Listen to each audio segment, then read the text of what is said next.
السلام علیکم ناظرین ڈرامہ سیریل عشق کے جنون کے آنے والے ایک ساتھ بہت زبردست ہے۔ رحم کے ماموں فاروق کو اس بات کا احساس ہوتا ہے کہ رحم کے ساتھ ہم نے بالکل غلط کیا ہے، اور یہ سوچتا ہے کہ اسے اب جیل سے آزاد کروایا جائے اور اس کی کھوئی ہوئی عزت اسے واپس لوٹا دی جائے۔ وہ رحم کو آزاد کرواتا ہے،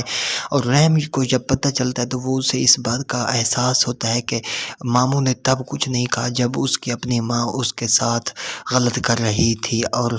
فاروق اب آفس جائے گا رحم کے اور اس سے ملے گا اور یہی کہے گا کہ میں تمہارے ساتھ ہوں اور تمہیں انصاف مل کر ہی رہے گا،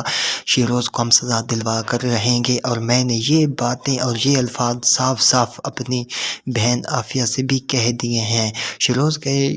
رحم کہتا ہے میں شیروز کو سزا دلوا کر ہی رہوں گا، چاہے مجھے اس کے لیے کچھ بھی کرنا پڑے، میں انصاف ضرور کر کے ہی رہوں گا۔ رحم جب بھی گھر آیا ہوتا ہے وہ سب سے پہلے بات کرنے کے لیے اپنے بھائی شیروز کے پاس جائے گا اور اسے دھمکائے گا، کہے گا کہ مجھے ساری دنیا کے سامنے اریسٹ کروایا گیا ہے، جب میں جیل کے اندر تھا تو میرا کافی نام بدنام ہوا تھا، میری عزت خراب ہوئی تھی، لیکن اب میں آزاد ہو چکا ہوں اور اب وقت آ گیا ہے کہ انصاف کیا جائے، اور تمہیں ٹینشن لینے کی ضرورت نہیں ہے، میں تمہیں سزا دلوا کر ہی رہوں گا۔ شیروز اپنے رحم بھائی کی یہ باتیں سن کر کافی ڈر بھی جاتا ہے۔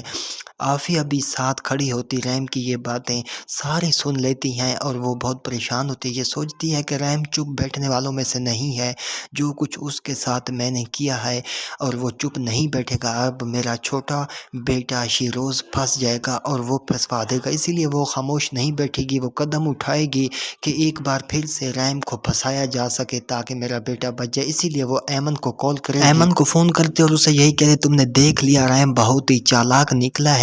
اس نے تمہارے کزن کو تمہارے قتل کے الزام میں پھنسا کر جیل میں بند کرواتے اور اسے پیسے دیے ہیں۔ عافیہ بہت ہی بھڑکاتی ہے ایمن کو تاکہ میرا بیٹا شیروز بچ جائے۔ ایمن اسے کہتی ہے میں اچھی طرح سے جانتی ہوں کہ قصوروار کون ہے، اور جب بھی میں اس رات کے بارے میں سوچتی ہوں تو میرے سامنے صرف رحم علی نواز کی ہی شکل آتی ہے، اور میں اسے سزا دلوا کر ہی رہوں گی۔ عافیہ کہتی ہے میں اس مسئلے میں تمہارا بھرپور ساتھ دوں گی، اور میں بھی اپنے بیٹے کو سزا دلوا کر رہوں گی، تمہیں انصاف ملے گا۔ اب دوسری طرف ایمن کی مشکلات میں مزید اضافہ آتا ہے، اس کی بہن کو یہی لگ رہا ہوتا ہے کہ ایمن نے پیسوں کی خاطر رحم پر الزام لگایا، اور وہ یہی کہتی ہے کہ تم نے اگر اتنے بڑے آدمی پر الزام لگایا اور اسے جیل میں بند کروایا ہے، اب رحم آزاد ہو چکا ہے، وہ ہم سے ضرور بدلہ لے گا، تمہاری وجہ سے ہمیں یہ سب دیکھنا پڑ رہا ہے۔ اس کا باپ اسے چپ کرواتا ہے اور کہتا ہے کہ زیاستی ایمن کے ساتھ ہوئی ہے اور تم بھی اسے ڈانٹ رہی ہو۔